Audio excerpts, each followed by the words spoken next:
we dream about it, right? And the big shift for us, for me personally and for our company, was when we decided to take what we were doing for ourselves for the first 15 years and decide to help other companies. I cannot tell you what that did for our company for growth, but also for us personally to be able to give back to an industry that is taking care of us for so long.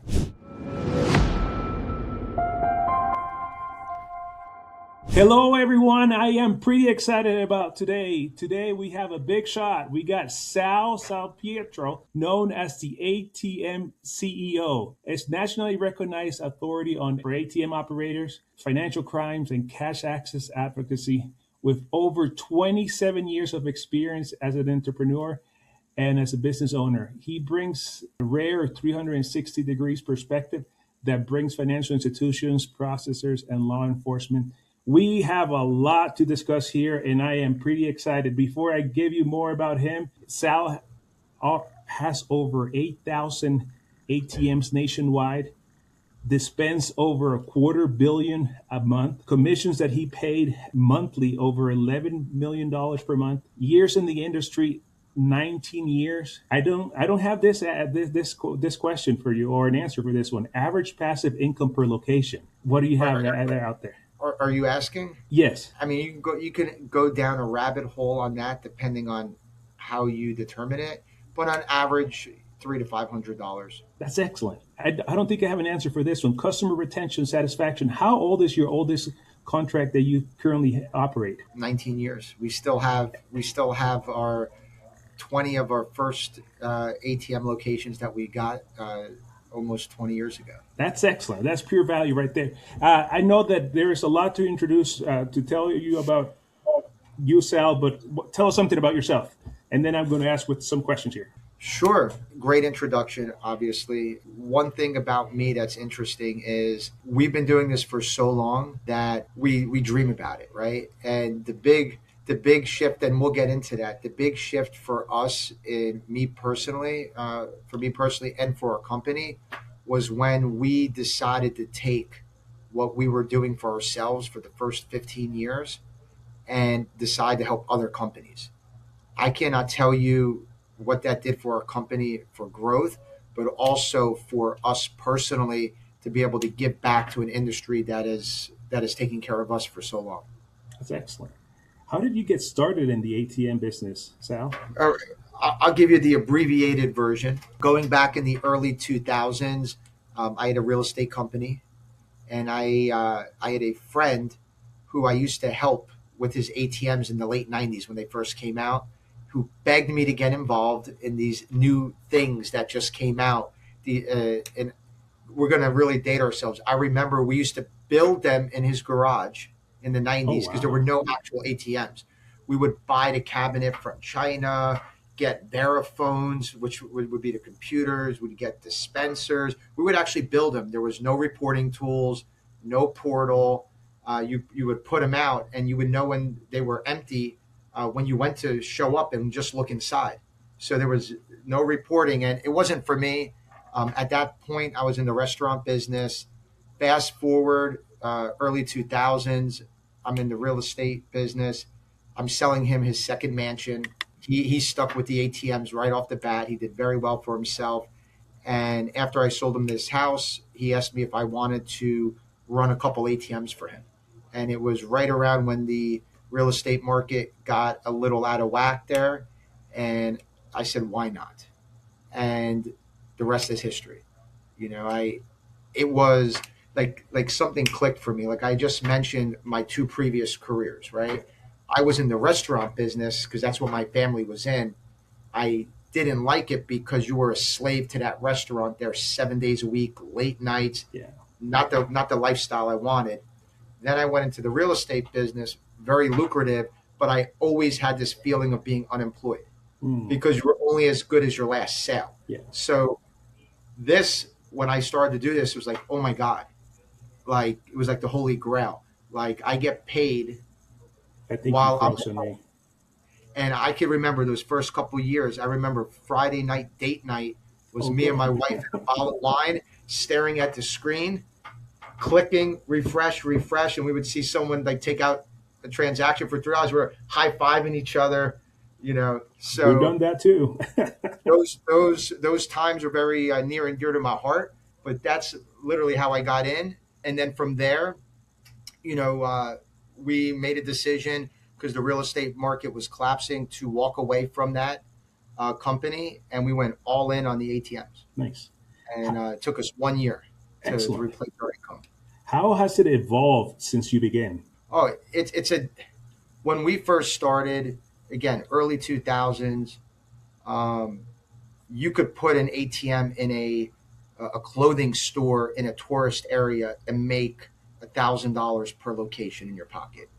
Nowadays, you could have a great bar and make maybe $200. Hmm. So the opportunity, the saturation, um, you know, which is normal in any mature industry, it's really obviously impacted the industry. So you have to be smarter, more creative.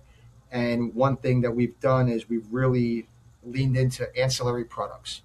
Um, we don't look we don't look at an ATM site as the ATM machine. We look at it as a merchant relationship. How can we add value to that merchant in addition to just the ATM? And we've been really successful with that and adding additional revenue for our affiliates. That's excellent. Can you describe your current ATM operations? How many, well, you tell us how many machines and what kind of locations you operate? Sure. So going back to what I just said, so when we first started, those first 15 years, there weren't gurus, there weren't mentors. We were figuring a lot of stuff out, and honestly, there wasn't somebody like I wish I had somebody like me to tell me what to do or what not to do. And we just kind of struggled through it like you do in any business. And we were all about us, right? So we would start to, and put it this way, early on, which is pretty common now, nobody cash loaded for another company. Like the idea of cash loading somebody else's ATMs was like, why would you ever load for your competitors? You're bringing your competitors into your marketplace. And we never looked at it like that. We always thought of it as like, hey, it's just another service to offer. We're building relationships. So we were one of the first companies that were actually doing it, but it was still small portion of what we do. So going back to like 2022 during COVID, we made a decision that we're going to take what we do and we're going to just forget about what we do for us for right now and help other ATM companies. And that single decision, and this is getting to your question about what we do. So what we do is operational support.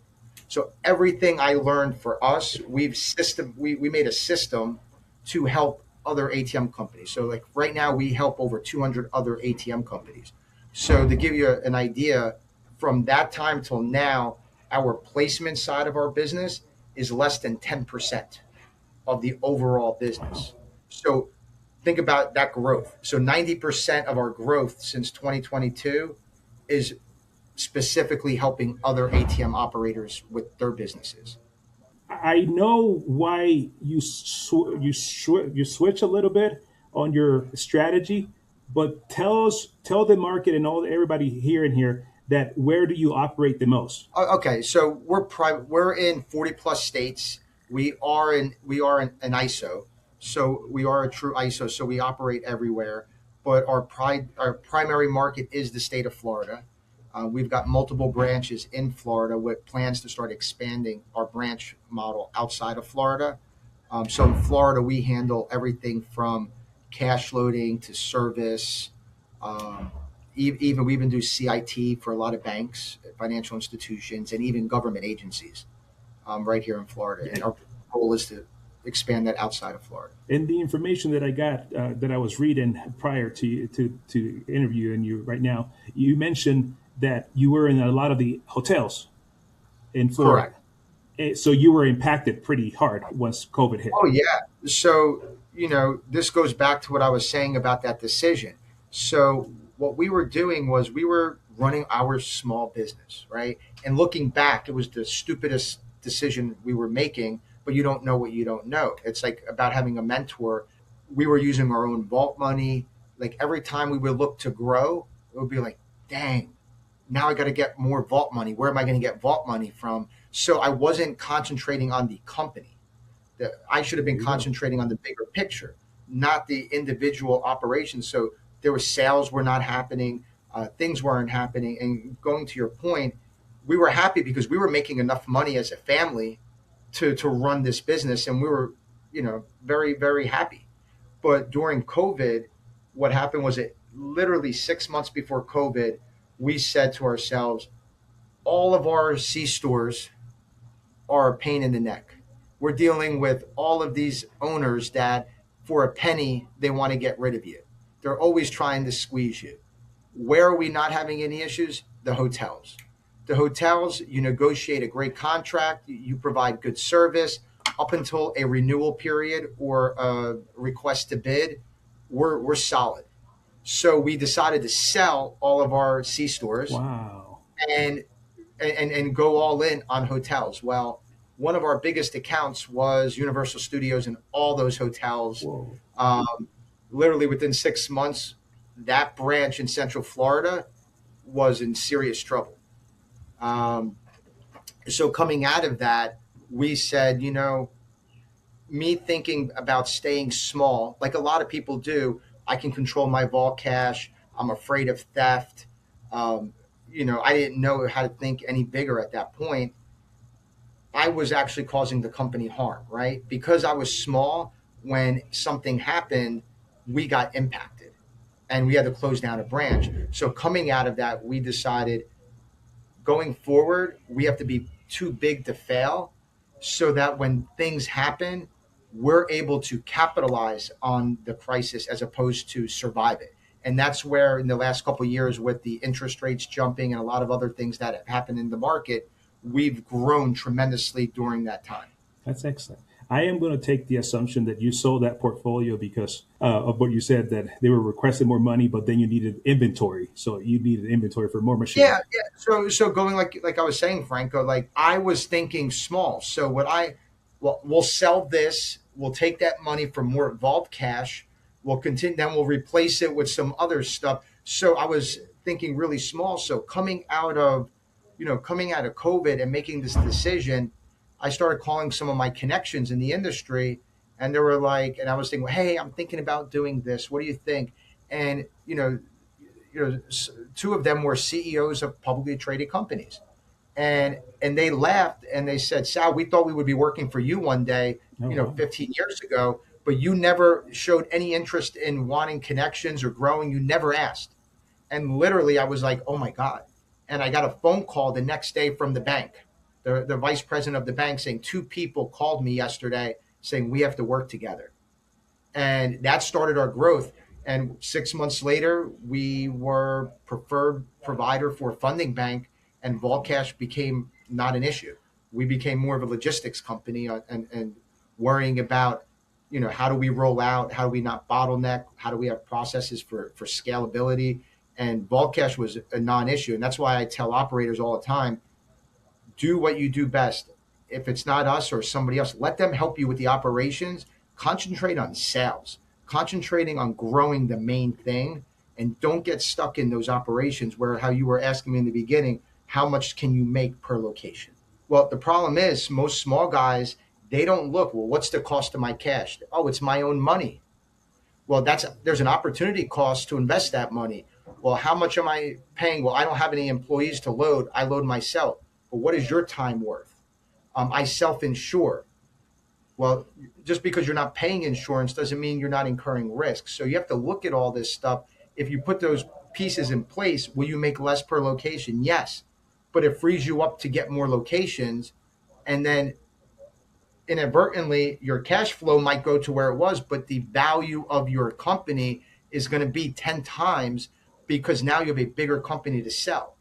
So like we get with people to explain this to them, and when they realize it, it opens up their brain, and then that's where a lot of companies we've helped have gone from 10 to 50 to 100 machines in 24 months, just with us, guiding them. And it's fun to watch because we see people like change everything about their life. Kids going to new schools, new homes.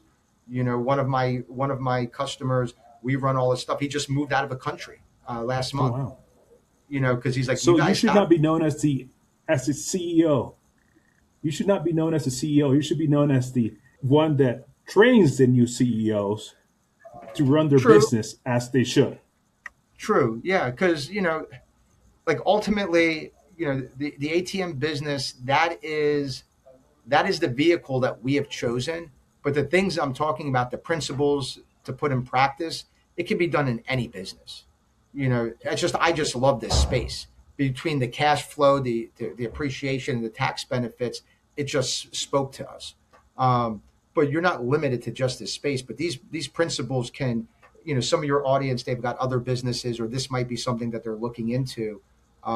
You've got to think of it as a business, and not just a side hustle. Again, we have a lot of our customers. They just do it as a side hustle. They've got 5, 6 machines. They work one day a week or once every other week. They make a couple grand a month. Again, they've got a new vehicle because of it. Their kid goes to a better school district. So even as a side hustle, we've seen it affect people's lives. Just to retract a little bit or rewind a little bit. Before COVID, was it just you, or did you had employees? No, there was about 6 of us. Oh wow! So it was a big switch then after COVID. Oh yeah, now I mean, we in the last month alone, we've hired 4 people. 2 people yesterday accepted offers, and I believe my director of operations just sent out 2 offer letters today. That's So, excellent. and then the 6 was like for 15 years. And of those 6 people, I'm one of them. My wife's one of them, and her mom is one of them. So of the 6 people, 3 of them was our family. So it wasn't really like a true 6. Now, outside of us, we've got over 30 employees.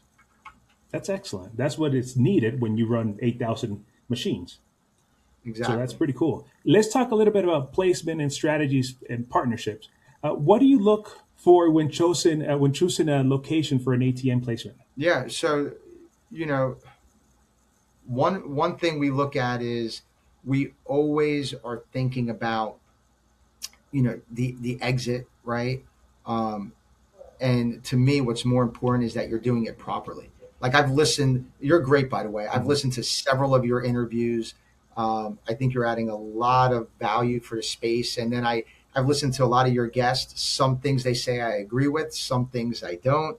But I always love to see all points of view. So, like to give you an example, I was listening to one of your interviews, and you were asking. I hope you weren't going to ask me the same question, and I jumped the gun. But you were talking about contracts. Do you put machines out with contracts? What do you think about contracts? For us, the whole contract question is if they don't want a contract, it's a non-starter. So to answer your question, there's certain things that have to happen before we're going in for a placement contract. And I'll give you an example. It's not so much the contract is not so much for us and the location to lock them in. No business thinks they're going out of business. Everybody that goes into business thinks they're going to be successful. So after you do this for 20 years, we've had probably hundreds of locations over 20 years that we show up and there's a padlock on the door and we've got to try to get in touch with a landlord. If you don't have a piece of paper that says that you own that ATM and the money inside, There's no way you're we've going in. had it happen before where the court has awarded the machine and the money inside to the landlord, right? So we've learned the hard way because you want a location so bad, you're like, you don't want to sign a contract, I'll put it, and it bites you, and you've got to be able to defend that situation, So going back to your original question, high foot traffic, safe locations, um, need for cash, and merchant help is another way of saying it. Like I'll give you an example. We I'll never forget this. I've said this story before on some other platforms. I had this amazing Irish pub packed all the time. It wasn't doing transactions. I was so confused. I'm like, this place should be doing a couple hundred transactions a month, and it's not. So one day I'm walking in there, and it was being loaded from one of my employees in Central Florida. So at that time, I was on the road a lot, checking the machines out. So I'm walking over to the machine, and I hear the bartender. They weren't even open yet. They're about to open.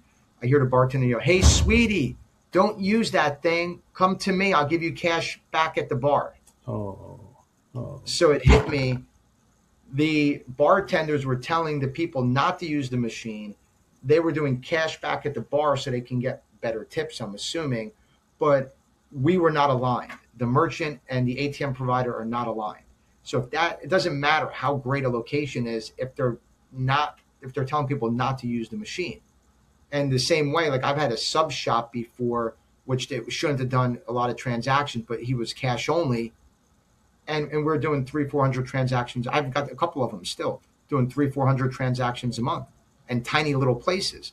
So that's where, as a ATM operator, as you're looking for placement, you've got to look for those things and be willing to, I call it, pull them when they're not doing good.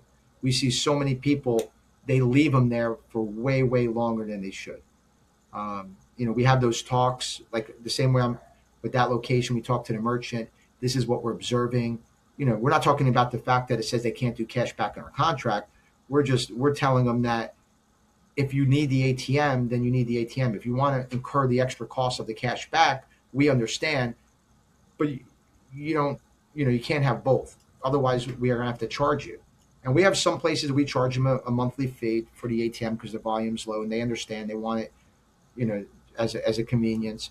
But you've got to be able to evaluate your portfolio, get rid of the slow ones, relocate them. That's why I love it better than real estate. If you make a bad deal in real estate, you're kind of stuck with that property because you can't even sell it if you wanted to. With these, I've had machines we moved 5-6 times until you find the right home for it, and then you move on to the next. And then because we get people bring us portfolios, and there'll be 50 portfolios and 30 or 50 terminals, and 30 of them are doing 50 transactions or less. What do you do with that? We're buying that section just for the equipment value, because we're going to go ahead and pull them and relocate them. But they don't realize what a disservice they're doing to each other, to themselves, that if they would just move them around and not keep buying new machines, they could have 10 machines that are superstars.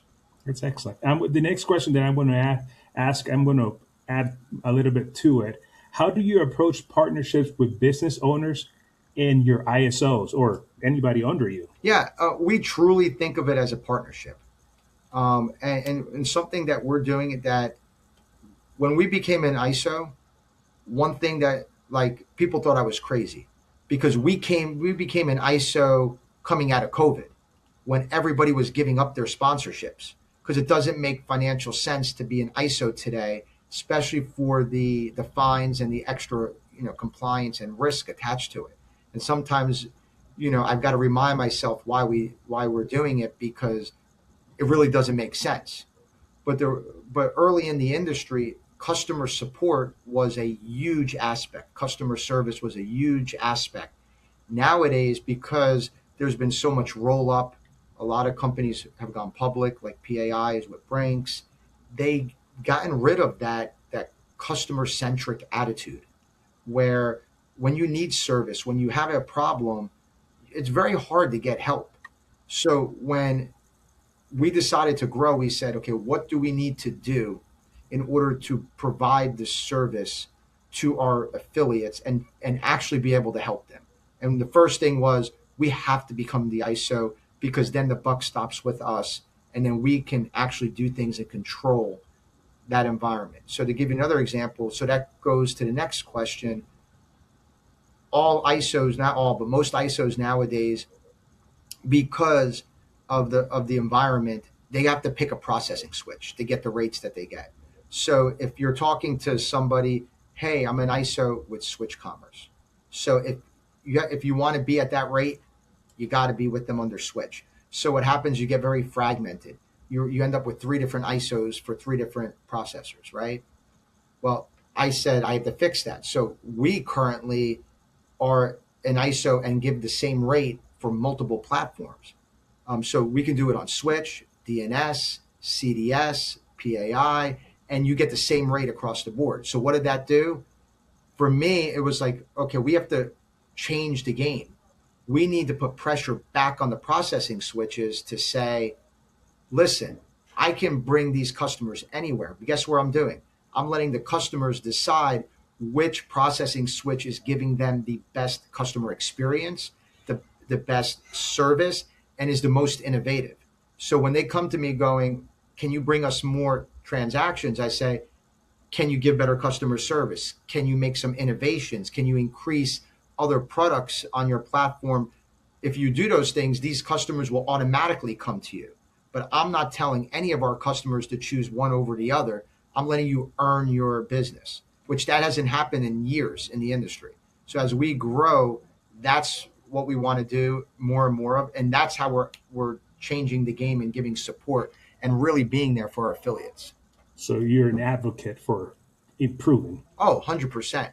You know, we go like when I made this decision to help other companies, I literally went all in. We went to now we're a member of the board of ATMIA.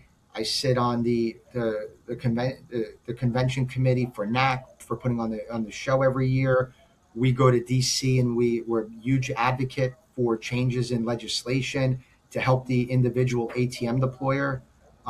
So we literally went all in, and I dragged my family into it. We have a 12-year-old son. He has to come to Washington. I'm not sure if you've seen him. He gets up on stages, back. He works the booth. We pay him just like we pay any other employee that works for us. And we're teaching him that it's important for even him, and not even just for this industry. Like whatever he decides he wants to do, he has to understand how business works, how to advocate for an industry, and how to make positive change and make partnerships and help those people. So we're showing him by doing. You can't have 200 partners out there without making good partnerships. Does your son has any machines himself, No, no, no. or his You know own what? route? No.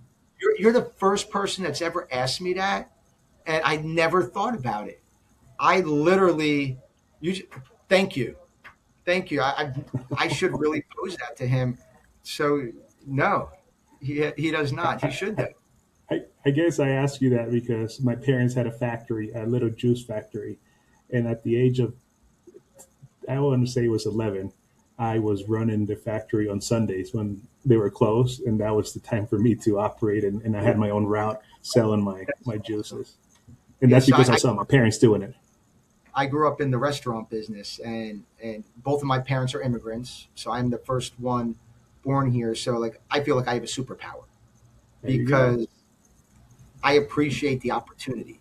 Where a lot of Yeah. people that are born in this country, they don't understand the opportunity that they've been given here, and they take a lot of these things for granted. And because I've seen what my parents have done, and like you, been injected into the business.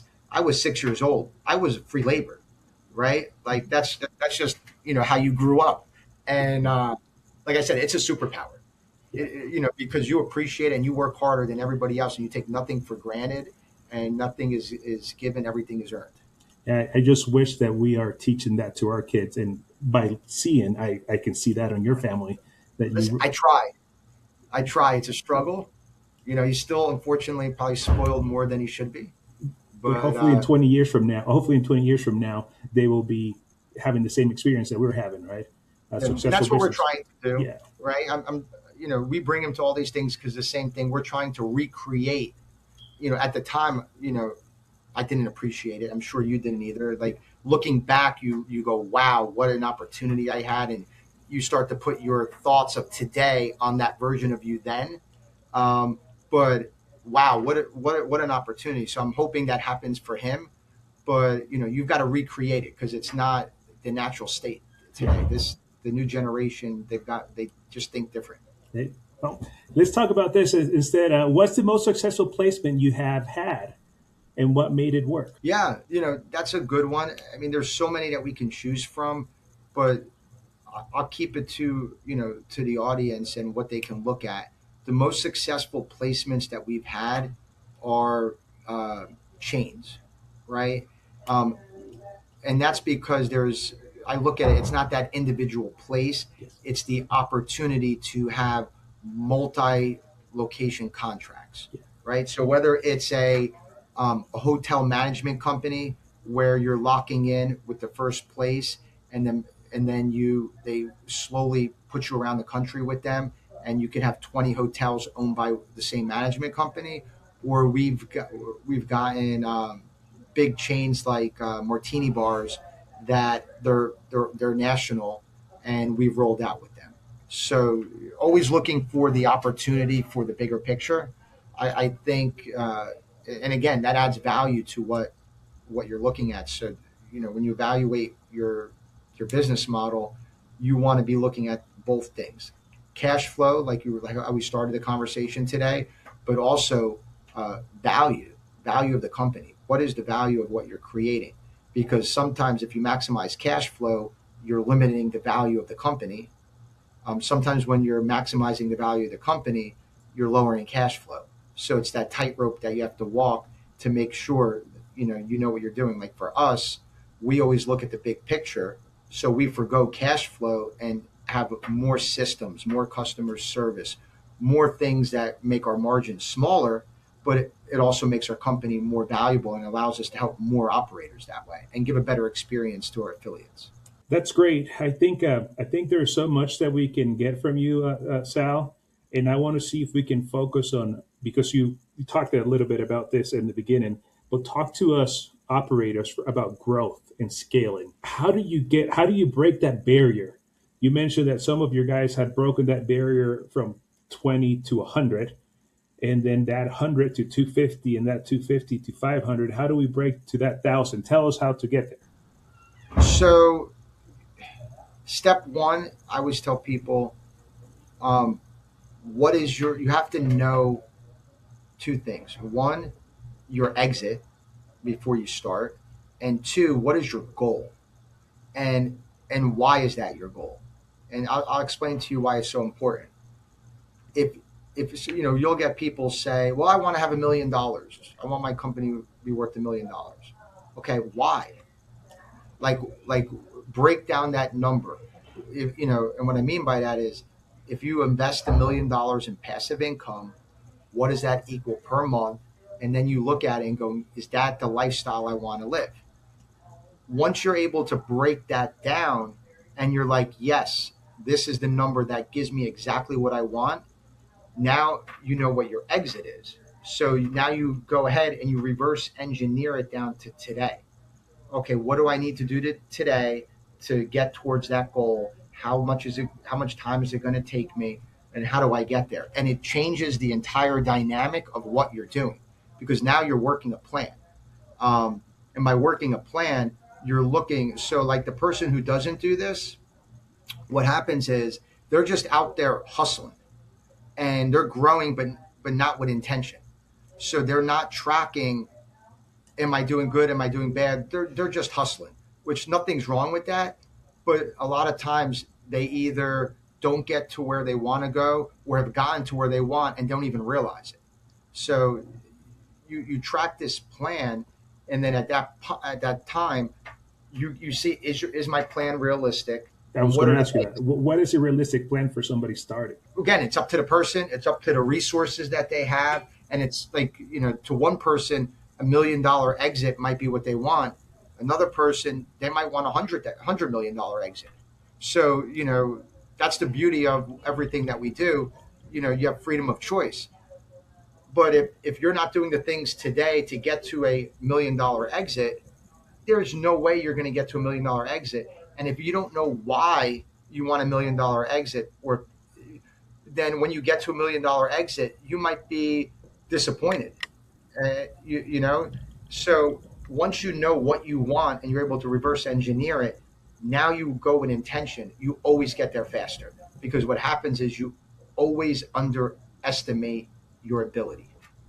Every time I've done this, I always underestimate how we're going to perform, and I put huge targets. We do a lot of annual planning, and we've got a lot of advisors that we work with. And we put targets, and last 3 years in a row, we beat our high target, which is the one if everything works out great. But if I didn't have a target, I guarantee you I wouldn't have even come close to it because I'm working a plan. So, to your original question, if I know in order to do this, if the just making, the law of averages, the average sales price on an exit of an ATM location based on average volume is going to be around $5,000, right? So I'm gonna pull out my calculator. So if I want a $1 million exit, right, and I divide that by 5,000, I need 200 ATM machines on average, right? So now, Producing how much? $5,000. right. So now I've got, I know I'm just reverse engineering it for you. I'm making it up as I'm going. So if I need 200 machines, if I'm loading them myself, the average one of these machines, I've got to put like $5,000 in it. Boom, brings us back to a big number. That's a lot of vault cash. Do I have access to that vault cash? Can I raise that vault cash? If the answer is no, I have to change my plan. So that's when you start looking at it going, if I use an outside company like ours for cash loading, and I forgo that amount of the cash flow that I would be making to pay for this, now I don't have to worry about the money inside. I get to concentrate on, I just need to go out and get more locations. If I'm not worrying about the money inside, how quickly can I get locations? How good of a salesperson am I? Am I doing sales training? Am I doing personal development to get better at my craft? You're thinking completely different. I'm thinking, how do I become the best salesperson to hit 200 machines, right? I'm not even thinking about the stuff that most ATM operators are consumed by, right? I got to get vault cash. What if someone robs it? Oh, it's Friday night. They're going to run out. Shit, I can't get to the bank till Monday morning. Oh, I'm taking $500 out of one machine, going across town to add it to another machine. Like, that's crazy. Think about if you just took that time and did sales. This thing that would take this guy probably 10 years to get to $1 million, he'll do it in 1 year. He'll do it in 1 year. And then you know what will happen at the end of the 1 year? He'll say, why was I thinking so small? I want a $10 million exit. Yeah. Or they'll get out and they'll get their bag and they'll move on. Let's add a question to that, just because I think it's a good opportunity. What's a misconception for somebody who wants to start in the business when you provide these numbers? Yeah. So the biggest misconception that we get, and there is a hint of truth to it, is that cash is dead. Nobody's going to use cash. Why are you getting in an industry that no one's going to use? And to tell you, this was, including my own family, this was literally the thing that I heard from my own parents for the first 10 years that I was in this industry. They thought I was crazy. So, it is a misconception. And what I tell everybody, and, when I started, I was looking at who was successful. And most of the first ATM millionaires were payphone operators. I'm not sure if you noticed, Yeah, Frank. yeah. Oh, I have some of those in my. And what we saw was a lot of these guys were buying these payphone locations at pennies on the dollar at the end. And people thought they were crazy. No, what they were doing was they were buying merchant relationships. And that's what we have. So our job and my goal in our company, because we do have lofty goals, isn't to come up with the technology, is to be at a place and size that whenever the winner of that technology comes out, that we are the last 2 feet that they need. We are the connection to the merchants, that we can roll out those products to our merchants and actually add value to our merchants, which then solidifies our ATM placement. So as ATMs change and evolve, if that's going to be an advertising kiosk, if it's going to be a crypto kiosk, if it's going to be a multi-function kiosk, I think that there's a place for it. Is it going to be the smart safe that the owner of that C store is loading cash into, and you could end up making 10 times the amount of money you're making right now with the technology that's going to come out that you don't even know it's going to come out, right? So, where it's a misconception that it's dead, I think that you just have to wait and be patient for what's next, and make sure that you have a big enough of a footprint and good enough of relationships that when that comes, you're the right place at the right time. There's so much information that you're giving us, Sal, that I hope that people get to understand that it's so valuable that this is not going to die if we keep that relationship, because something behind it will come up that we should be the solution for it. It's Yeah, great. What's been your biggest challenge in scaling your ATM business? I think you mentioned a little bit. yeah. You know, the biggest challenge, I don't talk about it much, is people. Um, I probably shouldn't say it even, but there really is a disconnect in some of the newer generation, um, where they don't. And again, I'm speaking general, Yeah, right? We've got superstars, right? That's our job, is to create a company that is going to attract the best of the best and retain the best of the of best. course. So, you know, that's my job as the visionary of our company, is to create that environment for growth, for opportunity, which is what we're, I literally, that's my focus, right? That's my focus every day in this company. But going back to that, the mindset of today's generation on the work in general, having a career, having opportunity, it's just different. It's just, I'm 50. I don't feel like I'm old, but I guess I am. My son tells me all the time I'm old. Um, but just that younger generation, they think of it as more of as a means to an end, and not throwing themselves into something where they're making a difference. Um, and it's tough. I think they will face their challenge and then they will grow through it. Is there a system or a tool that help you grow efficiently? Yeah. So, you know, there's several tools that we use, and through trial and error, um, you may hear us talk about it. We trademarked it. We call it the ATM Rev Model, Tell us like a, about like it. like an engine. And this is, what we do for our customers and for ourselves, is where we maximize, you know the value, and kind of the things I'm talking about. We go over, just to give you an example. We were talking about exits, right? And what what is a location worth, right? Well, a location with a contract versus non-contract, no contract, huge different in value, quality of the contract, right? So one of the first things we do is we ask, listen, if you're with us and you don't want to use a contract, don't use a contract. I will tell you why we use it. I tell you the benefit. Even if there's a cancellation clause, there's certain things that you want that contract in place for, to protect yourselves. Change of ownership, like I said earlier, places going out of business. So we start there, and then we go into it. We look at it very holistically. Of what are you charging for surcharge versus the other places in the area, merchant splits, location of the ATM within the actual merchant location, signage, ancillary products, optimizing the operations, outsourcing what you can outsource, keeping in house what makes sense for you. And we go through this whole entire process. And in the end, what you're doing is you're maximizing the value of what you have. And one of the things that we've been so fortunate of is we've had a lot of our affiliates come in. We do this for them. We've seen them go from losing money to making money, and then once we've done that with them, they've said that they've been ready for an exit.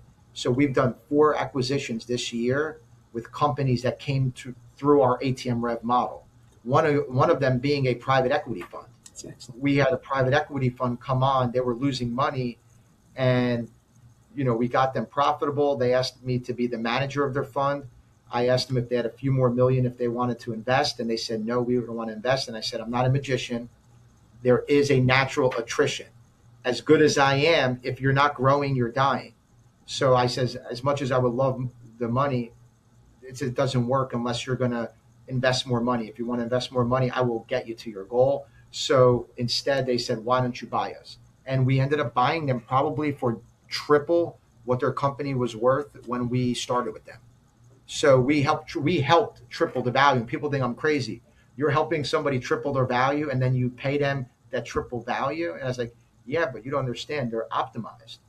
We're already helping them. It's our employees that are touching those merchants, right? It's our employees already there loading those machines. What we've done is we've ensured that we've done our due diligence. We know what we're buying. So for us, it's worth more to overpay in that respect because of that surability of what we're getting ourselves into. So I hope that answered the question. It has answered the question. I am so excited and so impressed, and I thank you for the time that you have given us. I wanted just to add a closing question. I think that is something more personal to you. And what does success mean to Sal beyond profits, and how do you Yeah, use that platform to make a difference? yeah, 100%.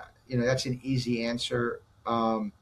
Watching other people flourish because of my actions, right? I say it all the time. Retirement is not even in my vocabulary, right? When someone retires, what are you doing? It's like the waiting room to die. We're put on this earth. God put us all here for a reason. Why would you take the most valuable time in your life when you actually have something to give back to be selfish and to yourself and just wait to die? Like that's how, I mean, I know it sounds weird, but that's how I look at it is, so when I'm able to do things like what I'm talking to you about and help these customers, or I'm able to bring in an employee who starts as an admin and within 2 years is my director of operations, not because I wanted her, because she earned it, right? And she's transformed our company in her role. When I'm able to do things, it brings me personal satisfaction. And that to me is me being successful, not just as a business owner, but also as a person. Because again, coming from immigrants, watched people give my dad an opportunity, watch him give other people opportunities, and to be able to be in a position to do the same now, it's the most rewarding thing I've ever experienced in my life. That's excellent. Thank you. Where can listeners learn more about your business or connect with you? Yeah, I mean, easy. Our main website, atm-up.com. That's where they can get to know a little bit more about us. But even if you want to go on any of our social media handles, follow us on Instagram, link with me on LinkedIn. We do put out a lot of regular content. That's where we do a lot of our tips and tricks and industry updates. So that's where you'll get the most. Most of it isn't on our website, but again, we're very active, and just about every day we're posting something new about what's going on in the industry, and for even for things that are happening like man in the middle attacks, anything that's happening, compliance, card readers, keypads, anything that's happening, we're very vocal on sharing it on social media to get it out to the audience. Sal, I appreciate it. I think our listeners have learned a lot from you. I think there's so much information that you gave us that it's not just about ATMs, but it's about operating our fleet and how we can grow that fleet and expand it. Yeah, and So, then any of your audience, DM me, reach out. Anything I can do to add value to you, Franco, or any of your listeners would be my pleasure.